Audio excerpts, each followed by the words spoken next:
প্রিয় পর্যটক আর ঢাকাবাসী, আমরা দেখাচ্ছি আপনাদেরকে ঢাকার যেটি হচ্ছে সাতারকুল। যদি আপনারা আসেন মাদানী এভিনিউ, তার পাশেই সুন্দর একটি জমিদার বাড়ি দেখতে পারবেন। এটিকে বলা হয় রাজবাড়ি, রাজার বাড়ি। সেটি প্রায় হচ্ছে 5 তলা উঁচু। অনেক দিন পর্যন্ত এই বাড়িটি তৈরি করা হচ্ছে, এই বাড়িটি এখনও ওপেন করা হচ্ছে না। দেখা যাচ্ছে এত সুন্দর করে একটি বাড়ি নির্মাণ করা হচ্ছে, যে বাড়িটি দেখার জন্য অনেকেই আসে, কিন্তু প্রবেশের কোনো অনুমতি দেওয়া হচ্ছে না। আমরা আজকে 8ই নভেম্বর 2024 এসেছিলাম হঠাৎ করে ঘুরতে।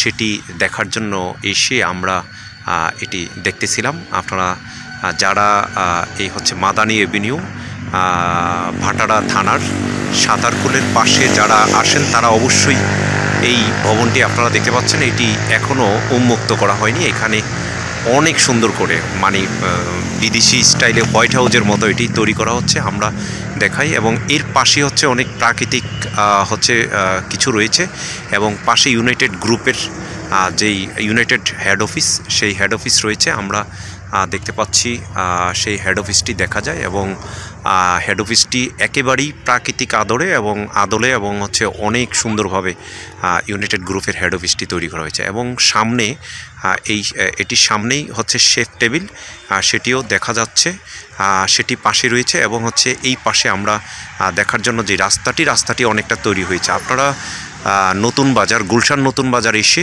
তারপরে হচ্ছে উত্তরে যখন আপনারা প্রবেশ করবেন, জলসিঁড়ির রাস্তা, সেই রাস্তা ইউনাইটেড ইউনিভার্সিটির পরে ইউনাইটেড গ্রুপের পাশেই হচ্ছে এই জমিদার বাড়িটি অবস্থিত। আমরা জমিদার বাড়িটি দেখাচ্ছি। যারা এদিকে আসেন, হচ্ছে এই শেফ টেবিলের পাশে ঘুরতে আসেন, ইউনাইটেড গ্রুপের হেড অফিসের পাশেই হচ্ছে এই ভবনটি অবস্থিত। আপনারা এসে এই ভবনটি দেখে যেতে পারবেন। আসলে বাংলাদেশে এমনও কিছু মানুষ রয়েছে যারা হচ্ছে যাদের মনের মধ্যে অনেক আনন্দ, কিংবা হচ্ছে তাজমহলের মতো, মমতাজের ভালোবাসার তাজমহলের মতো এরকম কিছু তারা তৈরি করতে চায়। তারা এভাবেই তৈরি করে যায়। তারা হয়তো মরে যায়, কিন্তু তাদের এই কৃতকর্মগুলো বা এই কাজগুলো তারা থেকে যায়। এটি আসলে আমাদের দেশের যে প্রেসিডেন্ট কিংবা হচ্ছে প্রধানমন্ত্রী, তারাও কিন্তু এত সুন্দর হচ্ছে বাড়ি করেনি। এবং আমরা শুনেছি এই বাড়ির মালিকটি, তার নাম হচ্ছে আব্দুল কাদের। তিনি একজন রডের ব্যবসায়ী, লোহার ব্যবসায়ী। তিনি হচ্ছে এই বাড়িটি নির্মাণ করছেন, তার শখের একটি বাড়ি। এই বাড়িটি নির্মাণ হোক, এবং এইটিকে যদি জনসাধারণের জন্য উন্মুক্ত করে দেওয়া হয় কিংবা হচ্ছে দেওয়া হয়, তাহলে হচ্ছে মানুষজন এটি দেখতে পারবে। সেই আশা প্রত্যাশা করছি। আমরা বলছি travelpost24.com থেকে, আমরা বলি দ্য ইমেজ অফ বাংলাদেশ, বাংলাদেশের প্রতিচ্ছবি।